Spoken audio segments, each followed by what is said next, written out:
আমি রুমকি রন্দি, আমার ইউটিউব চ্যানেলে তোমাদের আবার স্বাগত। তো চলো বন্ধুরা, আজকে ক্লাস স্টার্ট করি। বন্ধুরা এখানে মনে হয় আমাদের এখানে মিটিং আছে, ওই জন্য জোরে জোরে গান বাজছে। তো চলো এর মধ্যে শুরু করি ক্লাস।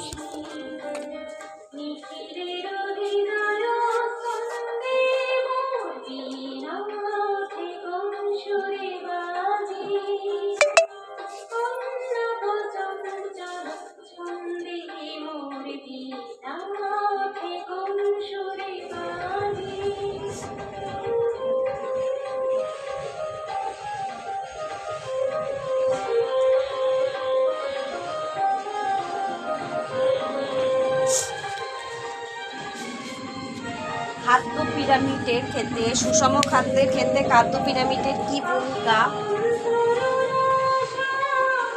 খাদ্য পিরামিড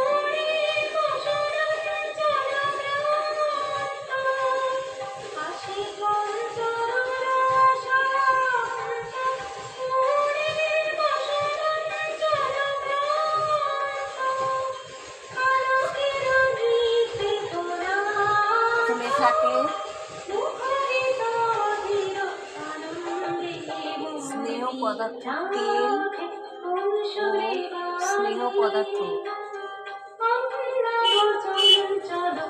তারপরে থাকে দুধ আর দই,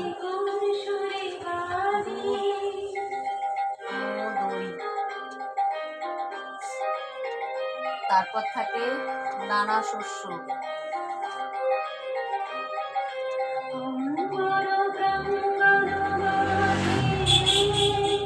তারপরে থাকে সবজি ও ফল।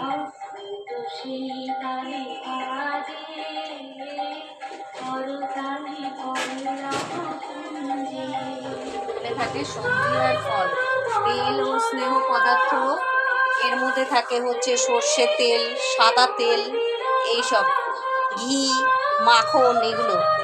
তারপরে দুধ আর দই, মাটা তোলা দুধ, এমনি দুধ, প্যাকেটের দুধ, দই থাকে কার্ড, টক দই, মিষ্টি দই, দুটোই।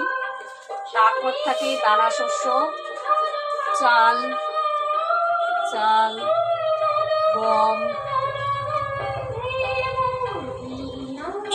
জোয়ার,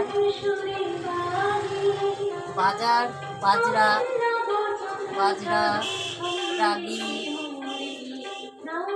রাজমা, বিভিন্ন রকম দানা সিডস, দানা শস্য। সবজি ও ফলের মধ্যে সমস্ত হলুদ ধরনের সবজি, সবুজ ধরনের সবজি, সমস্ত কিছু, যেমন এখন পাওয়া যাচ্ছে পালং শাক, শিম, মেথি শাক,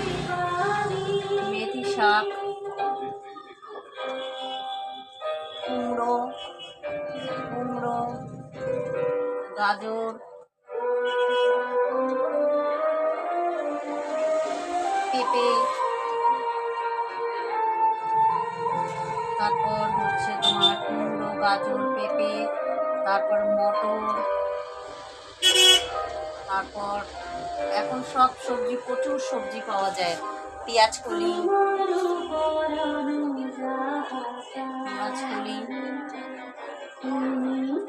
সব কিছু, সমস্ত রকম সবজি, সব হলুদ এবং আর ফলদের মধ্যে সব আছে তোমার। এখন যা পাওয়া যায় কমলা লেবু, পেঁপে, কমলা লেবু, আপেল, বেদানা।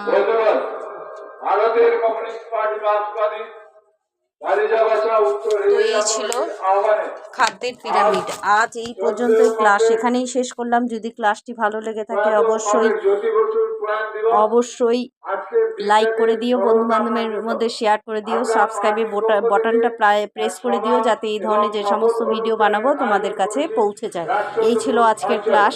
তো আজকের মতো এখানেই শেষ করলাম। টাটা বন্ধুরা।